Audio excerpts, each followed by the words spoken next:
નમસ્કાર મંત્રી મધ્યાહન આપની સાથે હું છું વિનલ। હવે જોઈએ સમાચાર વિગતવાર। તો ભાજપની જન આશીર્વાદ યાત્રાનો આજે બીજો દિવસ છે। દાહોદમાં ભાજપની જન આશીર્વાદ યાત્રા કાઢવામાં આવી। રાજ્યમંત્રી કુબેરભાઈ ડિંડોરની આગેવાનીમાં આ યાત્રા નીકળી।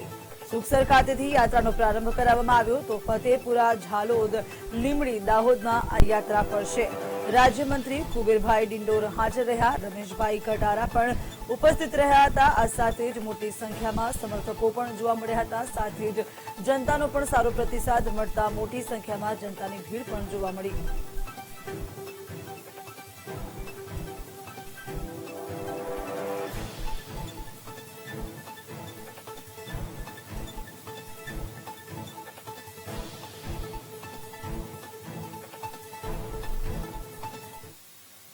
પોરબંદરથી મહત્વના સમાચાર મળી રહ્યા છે। પોરબંદરની અંદર શહેર પ્રમુખ ભાજપ શહેર પ્રમુખની ઓફિસ પર તોડફોડ કરવામાં આવી। અજાણ્યા શખ્સો દ્વારા તોડફોડ કરાઈ છે અને ત્યાંથી ફરાર થઈ ચૂક્યા છે। દરવાજાના કાચ તોડીને હુમલાખોરો ફરાર થઈ ગયા। ભાજપના આગેવાન દોડી આવ્યા તો પંકજ મજેઠિયાની ઓફિસ પર તોડફોડ કરવામાં આવી છે। પોરબંદર શહેર ભાજપના પ્રમુખ પંકજ મજેઠિયા કે જેમની ઓફિસ પર અજાણ્યા શખ્સો દ્વારા તોડફોડ કરવામાં આવી। આપ જોઈ રહ્યા છો દ્રશ્યોમાં કે કઈ રીતે દરવાજાના કાચ જે છે તે પણ તોડવામાં આવ્યા હતા, જો કે ત્યાંથી શખ્સો ફરાર થઈ ગયા છે। વધુ માહિતી સાથે સંવાદદાતા વિપુલ રાઠોડ જોડાયા છે। જી વિપુલ, જે રીતેની ઘટના બની છે, શહેર ભાજપ પ્રમુખની ઓફિસમાં તોડફોડ કોણે કરી? આ તોડફોડ માહિતી મળી કે કેમ? જે ચોક્કસ છે ને આપણે જણાવી દઈશ કે પોરબંદર શહેર પ્રમુખ જે પંકજભાઈ મજીઠિયા છે તેમની એમપી રોડ ઉપર ભગવતી ટ્રાન્સપોર્ટ નામની ઓફિસ આવેલી છે અને આ ઓફિસ ઉપર આજે 11 વાગ્યાના અરસામાં અચાનક 4 જેટલા અજાણ્યા શખ્સોએ છે લાકડી, કુહાડી અને ધોકા વડે તોડફોડ કરી હતી। ઓફિસના કાચ છે તેમની તોડફોડ કરી અને નાસી છૂટ્યા હતા। ત્યારે બીજી તરફ પંકજભાઈ મજીઠિયાએ એવું જણાવ્યું હતું કે હાલ જે જમીનના મંદુકને લઈને જે હાલે છે તેને લઈને આ તોડફોડ કરવામાં આવી છે તેવું માનવામાં આવી રહ્યું છે। હાલ તો આ તોડફોડને લઈને જે ઘટના સ્થળે છે તે ભાજપ અને કોંગ્રેસના આગેવાનો દોડી આવ્યા હતા અને બીજી તરફ હાલ સીએમ આવવાના છે તે પૂર્વે જ જે ભાજપ અગ્રણીના ઓફિસ ઉપર તોડફોડ થતા જ રાજકારણમાં પણ ગરમાવડો આવ્યો છે। જી વિપુલ, સમગ્ર માહિતી આપવા બદલ આભાર। જે રીતે વિપુલે માહિતી આપી છે કે જમીનની બાબતને લઈને અંગત અદાવત હોઈ શકે અને તેને કારણે તોડફોડ કરવામાં આવી હોય તેવું અનુમાન લગાવવામાં આવી રહ્યું છે।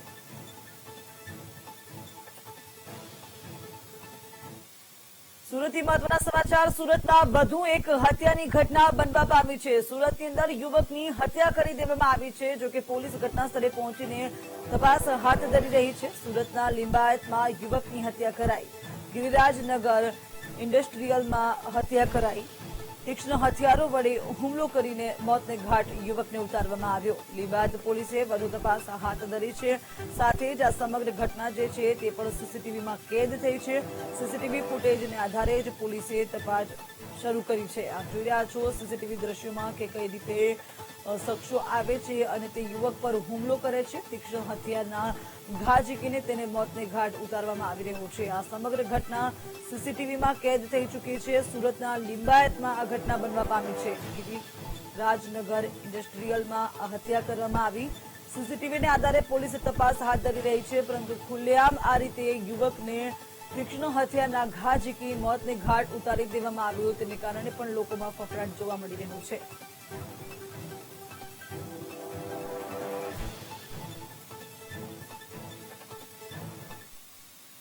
રાજ્યભરની અંદર તલાટીઓ દ્વારા વિરોધ કરાઈ રહ્યો છે, ત્યારે ડભોઈની અંદર પણ તલાટીઓ દ્વારા વિરોધ કરવામાં આવી રહ્યો છે, ધરણા કરવામાં આવી રહ્યા છે। ઓનલાઈનની તમામ કામગીરીનો બહિષ્કાર કરાયો।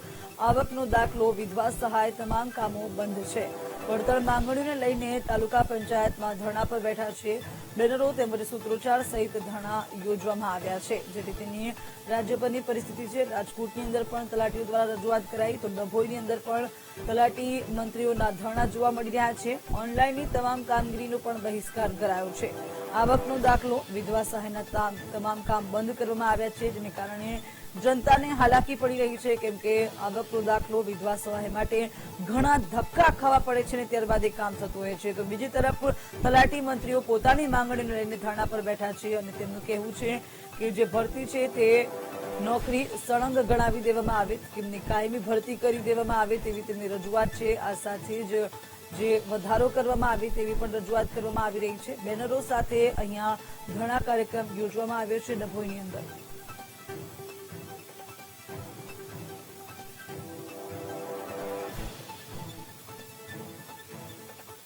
રાજકોટ જિલ્લામાં પણ આવા દ્રશ્યો જોવા મળી રહ્યા છે। રાજકોટ જિલ્લા તલાટી પંચાયત દ્વારા હાલ વિરોધ કરવામાં આવી રહ્યો છે। પંચાયત તલાટીઓએ વિરોધ નોંધાવ્યો। રાજકોટમાં તલાટી મંત્રી દ્વારા વિરોધ પ્રદર્શન કરાયું।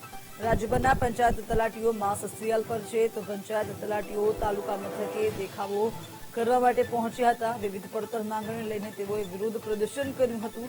અલગ અલગ માંગણીઓ છે તેમની કે તેમને વધારો પણ કરી આપવામાં આવે, કાયમી કરી દેવામાં આવે। આ સાથે જ ઓનલાઈન કામગીરીથી આજે તમામ લોકો અળગા રહ્યા છે, જેને કારણે જનતાને પણ હાલાકી પડી રહી છે। આપ જોઈ રહ્યા છો રાજકોટના દ્રશ્યો। પહેલા જે રીતે અગાઉ દ્રશ્યો જોવામાં આવ્યા કે રાજ્યભરની અંદર આ જ પ્રકારે વિરોધ કરવામાં આવી રહ્યો છે, ધરણા કરવામાં આવી રહ્યા છે। ડભોઈની અંદર પણ તલાટી મંત્રીઓના ધરણા યોજાયા હતા, તો રાજકોટની અંદર પણ તલાટીઓ દ્વારા વિરોધ કરવામાં આવી રહ્યો છે। બેનર સાથે સૂત્રોચ્ચાર કરાઈ રહ્યા છે।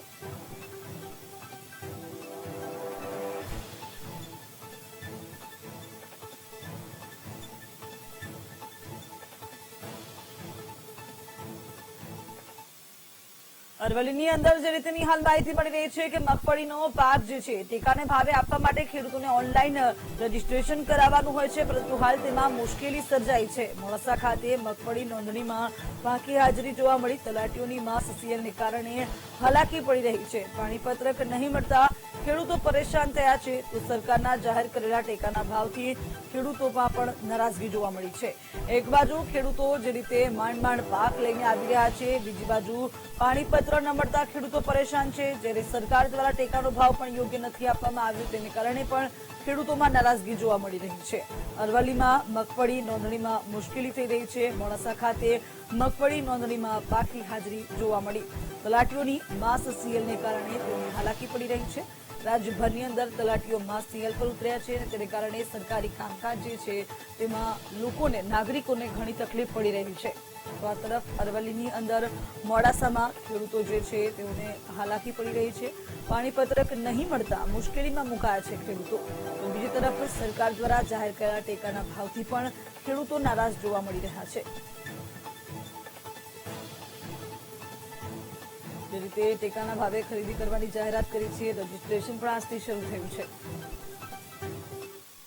આજથી સમગ્ર રાજ્યમાં જે ઓનલાઈન જે મગફળીની જે પ્રક્રિયા જે હાથ ધરવામાં આવી છે, જે ઓનલાઈન રજીસ્ટ્રેશન જે કરવા માટે જે તમામ પ્રક્રિયાઓ જે હાથ ધરવામાં આવી છે, ત્યારે મોડાસા ખાતે જે વહેલી સવારથી જે મોડાસા જે અહીંયા જે નોંધણી કેન્દ્ર છે તેના ઉપર ખેડૂતો જે ક્યાંક ને ક્યાંક નિરસતા જોવા મળી રહી છે। જે ખેડૂતો જે લાઈનો લાગતી હોય છે, ત્યારે આજે પહેલા દિવસે જે માત્ર તો જે થોડાક જે ખેડૂતો જે નોંધણી કરાવવા માટે આવે છે, કારણ કે જે ગામડાઓની અંદર જે વીસી ઓપરેટર ને જે તલાટીઓ જે હડતાળ ઉપર છે તેને લઈને ક્યાંક ને ક્યાંક ખેડૂતો જે નિરસતા દાખવી રહ્યા છે। અહીંયા જે આજનો જે સમય છે તે સમયની અંદર જે માત્ર જે થોડાક જે ખેડૂતો જે રજીસ્ટ્રેશન કરવા માટે આવે છે, કારણ કે જે ખેડૂતોને જે તકલીફ પડી રહી છે, જે પાણીપત્રકની જે જરૂર પડતી હોય છે, તે તલાટી ન હોવાના કારણે, વીસી ઓપરેટર ન હોવાના કારણે જે ખેડૂતો મોડાસા સુધી જે લાંબુ થવું પડતું હોય છે। અને ક્યાંક ને ક્યાંક જે સરકાર દ્વારા જે ટેકાનો જે ભાવ જે જાહેર કરવામાં આવ્યો છે તે ખેડૂતોને જે પોસાય તેવો ભાવ નથી, તેને લઈને જે નિરાશતા ખેડૂતો દાખવતા જોવા મળી રહ્યા છે। સંકેત પટેલ, મંતવ્ય ન્યૂઝ, અરવલ્લી। રાજકોટની અંદર ટેકાના ભાવે ખરીદી કરવા માટેનું રજીસ્ટ્રેશન શરૂ થઈ ચૂક્યું છે અને જે રીતેની માહિતી હાલ પ્રાપ્ત થઈ રહી છે તે અનુસાર રજીસ્ટ્રેશનની પ્રક્રિયા જે છે તે ખોરવાઈ છે। વીસીઈની હડતાળને લઈને ખેડૂતોને હાલાકી પડી રહી છે। એક દિવસ ઓનલાઈન કામગીરી બંધ રાખવામાં આવી છે, તો મગફળી જે ટેકાના ભાવે આપવાની હોય તેની નોંધણી પર સંકટ જોવા મળી રહ્યું છે। મગફળીની ખરીદીની નોંધણી પ્રક્રિયા હાલ ખોરવાયેલી જોવા મળી રહી છે રાજકોટની અંદર। અરવલ્લીમાં પણ જે પ્રકારના દ્રશ્યો આપણે જોયા, મોડાસામાં તે જ પ્રકારે રાજકોટની અંદર પણ છે વીસીઈની જે હડતાળ છે તેને કારણે ખેડૂતોને હાલાકી ભોગવવી પડી રહી છે। સરકારે વ્યવસ્થા કરી અને ગામડાના વીસીઓ પાસે ખરીદી ચાલુ કરી તે સારી બાબત છે, પણ પછી પાછળની જાહેરાત ન થવાના હિસાબે ખેડૂતો માર્કેટિંગ યાર્ડની અંદર ભેગા થયા અને કારણ વિનાના ખેડૂતોને ધક્કા થયા। બીજો પ્રોબ્લેમ એવો છે કે અમુક ગામના વીસીઓ પણ આંદોલનમાં છે અને હડતાલ ઉપર છે, એટલે જે ગામના વીસીઓ હડતાલ ઉપર છે એને અધિકારીઓ દ્વારા સમજાવી અને તાત્કાલિક ખેડૂતના માટે કામે લગાડે એવી વિનંતી સાથે અમે સરકારને વિનંતી કરી છે કે વીસીનો પણ પ્રોબ્લેમ સોલ્વ કરી।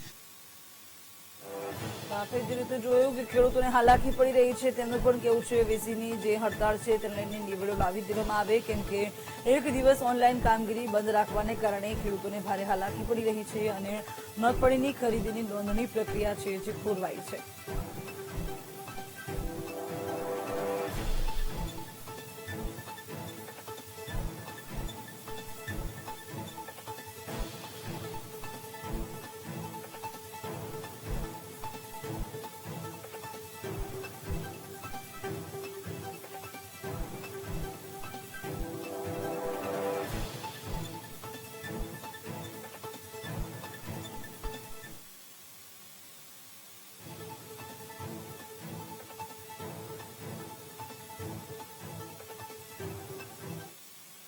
તો હવે વાત કરીએ આગળ અન્ય મહાનગરોની. તો મહાનગરોની અંદર નજીવો વરસાદ પડે છે અને ખાડારાજ જોવા મળી રહી છે. રાજકોટની અંદર તેમજ અમદાવાદ, વડોદરા, સુરતની અંદર જે રીતે મહાનગરો છે તેમાં ખાડારાજ સ્પષ્ટ જોવા મળી રહ્યું છે. આપ જોઈ રહ્યા છો 3 દ્રશ્યો અમદાવાદ, વડોદરા અને સુરતના, કે જ્યાં નજીવો વરસાદ અને રોડ રસ્તા ધોવાઈ ચુક્યા છે.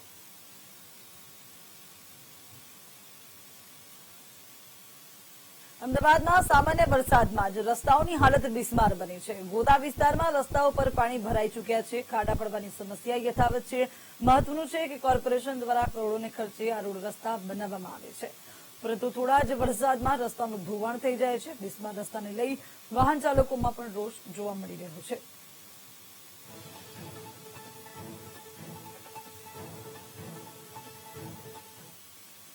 એ જ રીતે વડોદરા શહેરના માર્ગો પર પણ ખાડારાજ નજરે ચડી રહ્યું છે. શહેરીજનોમાં રોષ વ્યાપી ચૂક્યો છે. વરસાદ બાદ મોટાભાગના વિસ્તારમાં રસ્તાની હાલત બિસ્માર છે. શહેરમાં ઠેર ઠેર ખાડાઓનું સામ્રાજ્ય જોવા મળી રહ્યું છે. માર્ગો પર ખાડા પડી જતા નાગરિકોને વારંવાર અકસ્માતનો ભોગ બનવું પડે છે.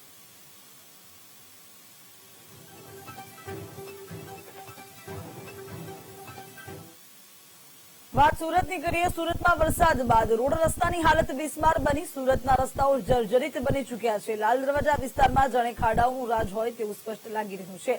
રસ્તા પર ખાડા પડવાને કારણે વાહન ચાલકોને ભારે હાલાકીનો સામનો કરવો પડી રહ્યો છે. તેમજ અનેકવાર પાલિકાને રજૂઆત કરવા છતાં પણ પાલિકા જાણે આંખ આડા કાન કરતી હોય તેવું સ્પષ્ટ લાગી રહ્યું છે. વરસાદ બાદ સુરતના રસ્તાઓ જર્જરિત બન્યા છે. તો વરસાદ પહેલા પ્રી મોન્સૂન કામગીરી કરવામાં સુરત મહાનગરપાલિકા સરેઆમ નિષ્ફળ સાબિત થઈ છે. આ દ્રશ્યો પરથી સ્પષ્ટ જોઈ શકાય છે કે રસ્તાઓની જાળવણી કરવામાં પાલિકાનું તંત્ર છે એ નિષ્ફળ સાબિત થયું છે. સુરતના લાલ દરવાજા વિસ્તારમાં આપણે ઉભા છીએ કે જે રેલવે સ્ટેશન તરફ જતો રસ્તો છે, પરંતુ રસ્તા ઉપર પડેલા ખાડાને ત્યારબાદ ખાડાઓ પૂરવામાં જે ભ્રષ્ટાચાર થયો હોય તેવું સ્પષ્ટ લાગી રહ્યું છે. કારણ કે રસ્તા રિપેર કરવા માટે માત્ર ને માત્ર રો મટીરિયલ કે કપચીઓ નાખીને રસ્તા પૂરવામાં આવે છે. ત્યારે અહીં રહેતા સ્થાનિકો, આગેવાનો વારંવાર રજૂઆતો કરીને થાક્યા છે, પરંતુ પ્રશાસન દ્વારા તેમની રજૂઆત કાને લેવામાં નથી આવી રહી. કેટલાક આગેવાનો આપણી સાથે છે, એમની સાથે વાત કરીશું. જયેશભાઈ, રસ્તા ખરાબ થઈ ચૂક્યા છે, રજૂઆતોનો શું જવાબ મળે છે? અમારી રૂબરૂ અને લેખિત વારંવાર રજૂઆતો છે અને આ સુરત મહાનગરપાલિકાના તંત્રમાં પી મોસમની જે કામગીરી થવી જોઈએ એ કામગીરીનો ખૂબ મોટો અભાવ છે. અને અત્યારે બી હાલમાં જે ખાડા પૂરવામાં આવે છે એમાં ખાલી કપચી અને ગ્રીટ મિક્સ કરીને પૂરવામાં આવે છે અને એક પાછો વરસાદ પર એટલે ઉખરી જાય છે. વરસાદ અત્યારે સુરતમાં છેલ્લા સમયમાં પડ્યો છે, ચોમાસાની પ્રી મોસમમાં, પણ સુરત મહાનગરપાલિકાનું તંત્ર સદંતર નિષ્ફળ ગયું છે અને પેપરના પાને આ બધી કાર્યવાહી થાય છે. આ શહેરની જનતાને અગર જો આ ખાડામાં કોઈ ફરે છે, પરમ દિવસે એક દીકરી ફરી પેલા રોડ ઉપર એને બ્રેનમાં વાગ્યું છે અને ટાંકા આવ્યા છે. વારંવાર રજૂઆત થાય છે આ શહેરમાં, પણ કોઈ સમગ્ર તંત્રના કાન બેરા છે અને સમગ્ર તંત્ર પોતાની મનમાની કરીને કાર્ય કરી રહ્યું છે.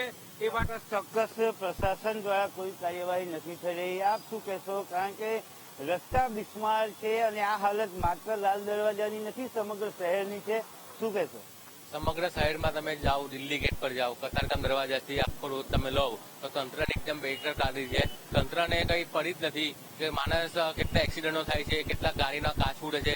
અને રસ્તામાં ખાલી કપચી અને એનું પુરાણ કરે છે અને જેવો વરસાદ પડે છે તેવું પાછું ધોવાણ થઈ જાય છે. દર વર્ષે આ પ્રોબ્લેમ રહી છે અને આ સુરત મહાનગરપાલિકાની તંત્ર કઈ હજી લગીન કઈ એક્શન મૂડમાં આવી નથી અને કઈ કામમાં તો જોઈએ તો તમે અમને જોયો છે સામે કચરાનો ઢગલો છે કે જે સ્વચ્છતા અભિયાન ક્યાં છે સ્વચ્છતા અભિયાન ક્યાં લાગે છે તમને? આ રોજ જો તમે કેવા એની હાલત છે, લોકો કેટલા પરેશાન થાય છે, રોજ રસ્તા કઈ જ નથી. કાલે બી એક બેન સામે પડી ગયા એને બ્રેનમાં વાગ્યું છે. કેટલા એક્સિડન્ટો થાય છે રોજ ને રોજ. અકસ્માતોની વણથંભી વણઝાર જોવા મળી રહી છે, કારણ કે રસ્તાઓ બિસ્માર છે. રસ્તાઓનું રિપેરિંગ કામ કઈ રીતના થાય એ પણ આપને બતાવી દઉં. અહીં કપચી નાખવામાં આવી છે, જ્યાં પણ રસ્તા ઉપર ખાડાઓ પડ્યા છે એમાં માત્ર ને માત્ર કપચી નાખીને સંતોષ માનવામાં આવે છે અને વરસાદ પડે છે, વાહનો પસાર થાય છે, ફરીથી અહીં ખાડાઓ બની જતા હોય છે. એટલે પ્રશાસન દ્વારા જે રસ્તા રિપેરની કામગીરી છે માત્ર કાગળ ઉપર છે એવું કહીએ તો પણ અતિશયોક્તિ નથી. રસ્તા બનાવવામાં આવે છે, રસ્તા ઉપર કપચી નાખવામાં આવે છે, પરંતુ વરસાદ પડતા ફરી પાછા ખાડાઓ બની જતા હોય છે અને આ જ પ્રકારના દ્રશ્યો સમગ્ર શહેરમાં જોવા મળી રહ્યા છે. સુરતના તમામ રસ્તાઓ બિસ્માર છે, ત્યારે પાલિકા ઘોર નિંદ્રામાં પહોંચી રહી છે અને વાહન ચાલકોની પરેશાની દિવસે દિવસે વધી રહી છે. प्रधानमंत्री नरेंद्र मोदी संबोधन कर रहा है, सीधा जयशु ત્યાં. मिशन अमृत के अगले चरण में देश का लक्ष्य है सीवेज और सेप्टिक मैनेजमेंट बढ़ाना, अपने शहरों को वाटर सिक्योर सिटीज बनाना और ये सुनिश्चित करना कि हमारी नदियों में कहीं पर भी कोई गंदा नाला न गिरे. साथियों, स्वच्छ भारत अभियान और अमृत मिशन की अब तक की यात्रा वाकई हर देशवासी को गर्व से भर देने वाली है. इसमें मिशन भी है, मान भी है, मर्यादा भी है, एक देश की महत्वाकांक्षा भी है और मातृभूमि के लिए अप्रतिम प्रेम भी है. देश ने स्वच्छ भारत मिशन के माध्यम से जो हासिल किया है वो हमें आश्वस्त करता है कि हर भारतवासी अपने कर्तव्यों के लिए कितना संवेदनशील है, कितना सतर्क है. हम सफलता में और इस सफलता में भारत के हर नागरिक का योगदान है. सबका परिश्रम, सबका पसीना है और हमारे स्वच्छता कर्मी, हमारे सफाई मित्र हर रोज झाड़ू उठाकर सड़कों को साफ करने वाले हमारे भाई बहन, कूड़े की बदबू को बर्दाश्त करते हुए कचरा साफ करने वाले हमारे साथी सच्चे अर्थ में इस अभियान के महानायक हैं.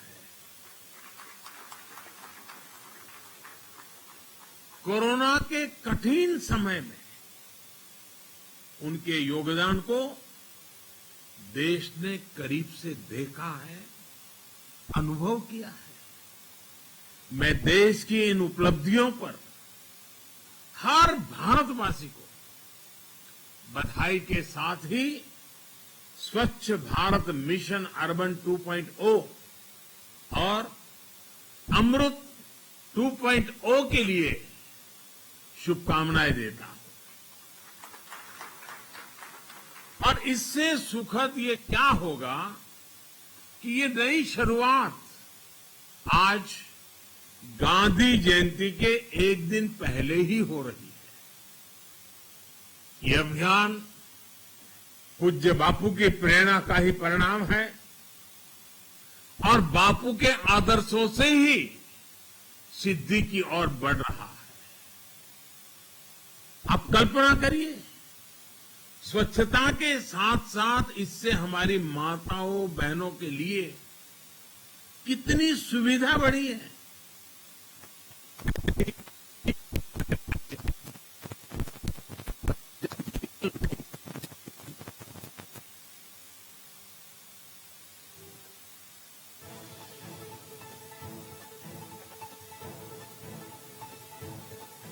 તો પ્રધાનમંત્રી મોદી દ્વારા આજે સ્વચ્છ ભારત મિશન અર્બન 2.0 કે જેનું લોન્ચિંગ કરવામાં આવ્યું, જે રીતે સ્વચ્છ ભારત અભિયાન પ્રધાનમંત્રીએ શરૂ કર્યું હતું અને દેશમાં હવે સ્વચ્છતા આવી રહી છે, તેવામાં સ્વચ્છ ભારત મિશન અર્બન 2.0 પણ આજે પ્રધાનમંત્રીએ લોન્ચ કર્યું અને જે રીતેની શરૂઆત કરવામાં આવી છે, ખાસ કરીને તેમણે કહ્યું કે શહેરી વિસ્તારમાં પણ વધુ સ્વચ્છતા રાખવાની જરૂર છે। આ સાથે જ કોરોના કાળમાં સફાઈ કામદારોએ જે કામગીરી કરી છે તેના પર તેમણે વખાણ કર્યા।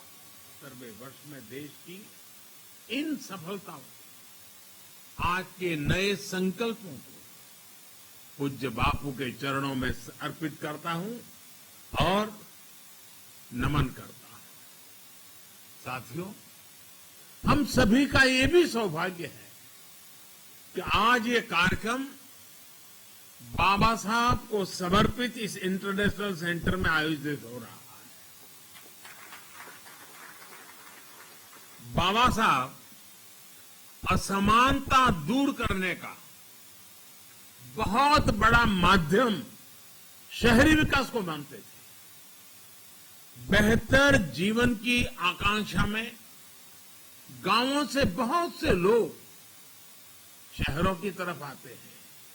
हम जानते हैं कि उन्हें रोजगार तो मिल जाता है, लेकिन उनका जीवन स्तर गांवों से भी मुश्किल स्थिति में रहता है। ये उन पर एक तरह से दोहरी मार की तरह होता है। एक तो घर से दूर और ऊपर से ऐसी कठिन स्थिति में रहना। इस हालात को बदलने पर, इस असमानता को दूर करने पर बाबा साहब का बड़ा जोर था। स्वच्छ भारत मिशन और मिशन अमृत का अगला चरण बाबा साहब के सपनों को पूरा करने की दिशा में भी एक अहम कदम है। साथियों, आजादी के इस 75वें साल में देश ने सबका साथ, सबका विकास और सबका विश्वास के साथ ही सबका प्रयास का आह्वान भी किया है। सबका प्रयास की ये भावना स्वच्छता के लिए भी उतनी ही जरूरी है। आप में से कई लोग दूर दराज के ग्रामीण इलाकों में जरूर गए होंगे। आदिवासी समाज के पारंपरिक घरों को जरूर देखा होगा।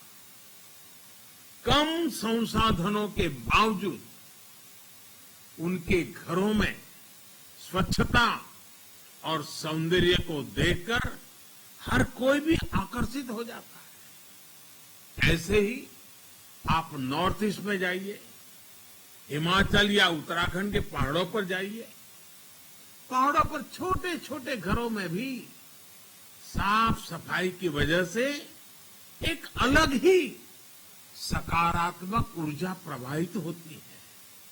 इन साथियों के साथ रहकर हम ये सीख सकते हैं कि स्वच्छता और सुख का कितना गहरा संबंध होता है।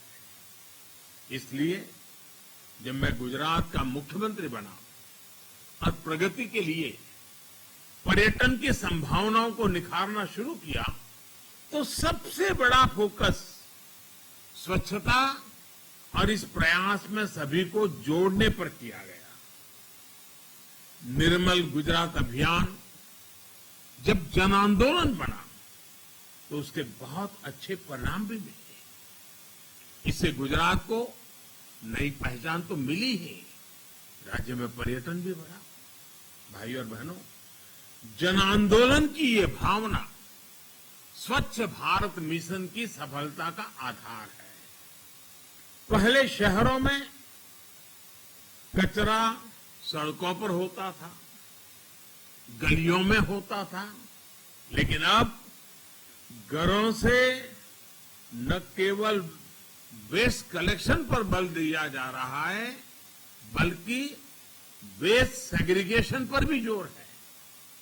बहुत से घरों में अब हम देखते हैं कि लोग गीले और सूखे कूड़े के लिए अलग अलग डस्टबिन रख रहे हैं। घर ही नहीं, घर के बाहर भी अगर कहीं गंदगी दिखती है तो लोग स्वच्छता ऐप से उसे रिपोर्ट करते हैं, दूसरे लोगों को जागरूक भी करते हैं। मैं इस बात से बहुत खुश हो होता हूं कि स्वच्छता अभियान को मजबूती देने का बीड़ा हमारी आज की पीढ़ी ने उठाया हुआ है। टॉफी के रैपर अब जमीन पर नहीं फेंके जाते, बल्कि पॉकेट में रखे जाते हैं। छोटे छोटे बच्चे अब बड़ों को टोकते हैं कि गंदगी मत करिए। दादाजी, नानाजी, दादी जी को बताते हैं ये मत करो। शहरों में नौजवान तरह तरह से स्वच्छता अभियान में मदद कर रहे हैं, इनिशिएटिव ले रहे हैं। कोई वेस्ट से वेल्थ बना रहा है तो कोई जागरूकता बढ़ाने में जुटा है। लोगों में भी अब एक स्पर्धा है कि स्वच्छ भारत रैंकिंग में उनका शहर आगे आना चाहिए, और अगर पीछे रह जाता है तो गांव में भी दबाव खड़ा होता है। भाई क्या हुआ, वो शहर आगे निकल गया, हम तो पीछे रह गए, हमारी क्या कमी है।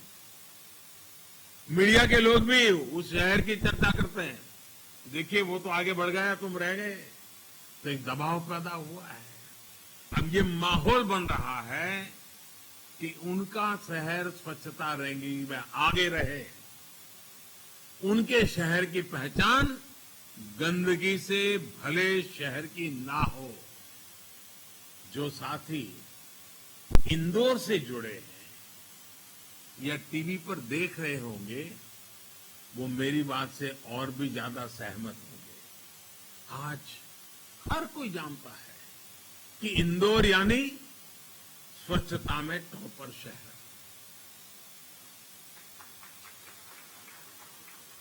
ये इंदौर के लोगों की साझा उपलब्धि है। अब ऐसी ही उपलब्धि से हमें देश के हर शहर को जोड़ना है। मैं देश की हर राज्य सरकार से, स्थानीय प्रशासन से, शहरों के मेयर से आग्रह करता हूं कि स्वच्छता के इस महाअभियान में एक बार फिर से जुट जाए। कोरोना के समय में कुछ सुस्ती भले आई है, लेकिन अब नई ऊर्जा के साथ हमें आगे बढ़ना है। हमें ये याद रखना है कि स्वच्छता एक दिन का, एक पखवाड़े का, एक साल का या कुछ लोगों का ही काम है,